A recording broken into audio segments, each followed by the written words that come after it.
High বন্ধুরা, কেমন আছো সবাই? আজকে আমি একদম হালকা করে একটা রান্না করব, যেটা কোনো রকম রিচ হবে না, তেল মশলা একদম কম দিয়ে রান্না করব। চিকেন পোলাও। এর মধ্যে আমি মাংসটা ধুয়ে নিয়েছি, আর তার মধ্যে দিয়েছি একটু টক দই, 4টে কাঁচা লঙ্কা, একটু গুঁড়ো গরম মশলা আর 1 চামচ গোলমরিচের গুঁড়ো দিয়ে ওটা ভালো করে মেখে আমি চাপা দিয়ে রেখেছি আধ ঘন্টার জন্য। আর চালগুলো ধুয়ে রেখেছি, ধুয়ে রেখে এরকম শুকনো হয়ে গেছে। আর পেঁয়াজ কেটেছি, আর মশলার মধ্যে নিয়েছি তেজপাতা, গোটা গরম মশলা, গোটা গোলমরিচ, গোটা জিরে, আদা রসুন বাটা 1.5 চামচের মতো, আর একটু ধনে গুঁড়ো। হাঁড়ির মধ্যে বেশ কিছুটা সাদা তেল দিয়েছি, তার মধ্যে অল্প একটু ঘি মিশিয়ে নিচ্ছি। আর তাইতে শুকনো ফোড়নগুলো আমি সব দিয়ে দিলাম এর মধ্যে।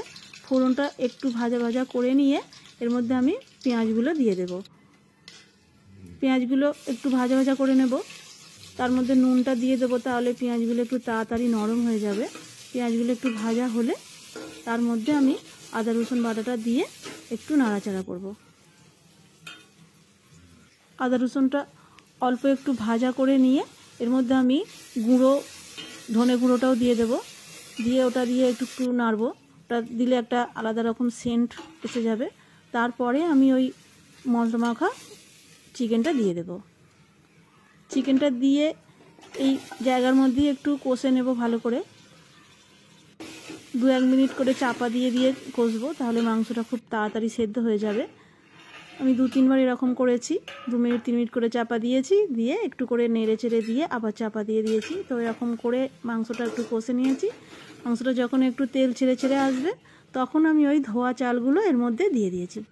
চালগুলো দিয়ে সমস্ত মশলার সঙ্গে আমি চালগুলোকে ভালো করে ভেজেছি, মানে কষে নিয়েছি ভালো করে। তেলেতে, মশলাতে, চাল দিয়ে সব কিছু দিয়ে একটু ভালো করে নাড়াচাড়া করে নিয়েছি। তারপরে আমি জল দেবো এতে। আমি 2 বাটি চাল, তো সেই অনুযায়ী আমি 3 বাটি জল এর মধ্যে দিয়ে দিয়েছি।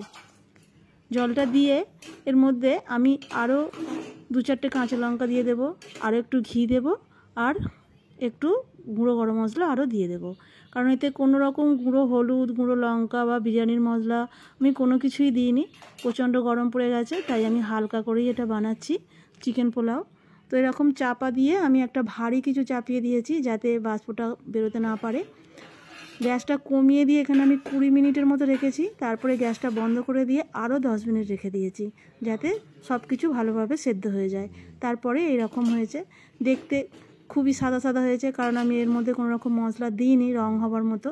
তো এই রকম দেখতে হয়েছে, কিন্তু খেতে খুবই সুন্দর হয়েছে। আর গরমেতে বেশি বিরিয়ানি মশলা বা তেল মশলা না খেয়ে এরকম হালকা করে মাঝে মাঝে রান্না করলে বেশ ভালো লাগবে। ধন্যবাদ।